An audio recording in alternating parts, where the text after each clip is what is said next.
breaking news just moments ago, 12 days now after the downing of this Chinese spy craft, 6 days after the first unidentified object was shot down over North America, President Biden broke his silence and spoke to the American people about what his assessment is of this whole situation. So the remarks were just under about 10 minutes in length.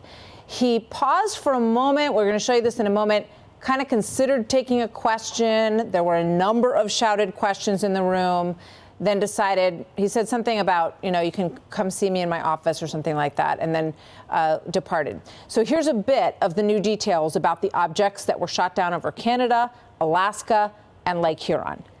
The intelligence community's current assessment is that these three objects were most likely balloons tied to private companies, recreation or research institutions studying weather or conducting other scientific research. He then spoke briefly about the Chinese spy flight, the surveillance flight vehicle, whatever you want to call it, balloon. He said that he, quote, expects to speak with President Xi. Watch this. We seek competition, not conflict with China. We're not looking for a new Cold War, but I make no apologies, and we will compete. And we'll responsibly manage that competition so that it doesn't veer into conflict.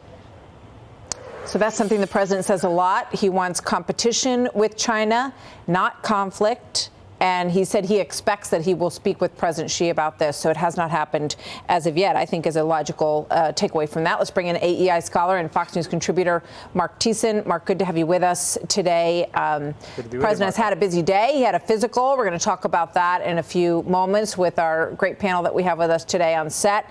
But your take on how the commander-in-chief handled explaining what's going on in our skies to the American people? Too little, too late. I mean, as you said, we're 12 days into this. This is the first time he's briefing the American people. And then, we've had 4 shoot-downs. For the first time in history since the establishment of NORAD, 4 objects shot down over North American airspace. One of them we know was a Chinese spy balloon. And then he now tells us that their best estimate is these other 3 might have been recreational or research or private. So we're in the business of shooting down weather balloons now? That's what our military is doing? That's our defense posture? I mean, that raises more questions than it answers. Yeah. That's not good if we can't tell what's a weather balloon and what's a Chinese spy balloon, and we're shooting things down out of the sky willy-nilly. We're spending remember when George W. Bush said, when in Afghanistan, I'm not going to take $1 million missile and hit a camel in the butt. We're taking $1 million missiles and shooting down recreational balloons? What are we doing? So one of the big questions, that's a good question. One of the big things that hangs here, though, like a balloon over America, is our relationship with China and what our exchanges are going to be like with them over this. But the top levels of the administration are seeking to kind of dial all of this back. Here's the president. When he was asked whether or not, by Telemundo, I believe, yes, whether or not he thought this balloon incursion was a major breach over the country, because we did shoot it down. Watch this. And the idea that a balloon could traverse, break American airspace is, anyway, it's not a major breach. Okay. So then the vice president was asked about what the impact would be on Chinese-U.S. relations. And here's what she said. Harris said the recent U.S. downing of a Chinese surveillance balloon over American waters should not have an impact on diplomatic relations between the two global superpowers. Quote, I don't think so, no. Your thoughts on what appears to be a pretty coordinated effort at the White House to dial this whole thing down?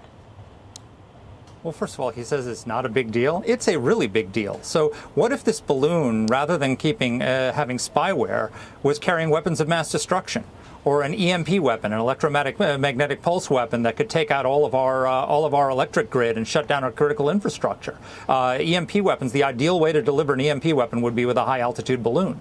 And the Chinese apparently had unfettered access into our airspace, and the President of the United States allowed this thing to fly over our country for days. And then this thing that they've been pushing, it might have just veered off course. Oh, yeah, it veered off course and just happened to stop and hover over several of our most sensitive military bases, just by chance. Just by happenstance. What luck? the Chinese had, that their spy balloon veered off course that way. I mean, they're not telling us the truth about this. They're not fessing up to the fact that this was a major breach, not just of our sovereignty, but of our national security, of the safety of the American people. Let's say we get into a standoff with them over Taiwan, and they float some of these balloons over our airspace with an EMP weapon.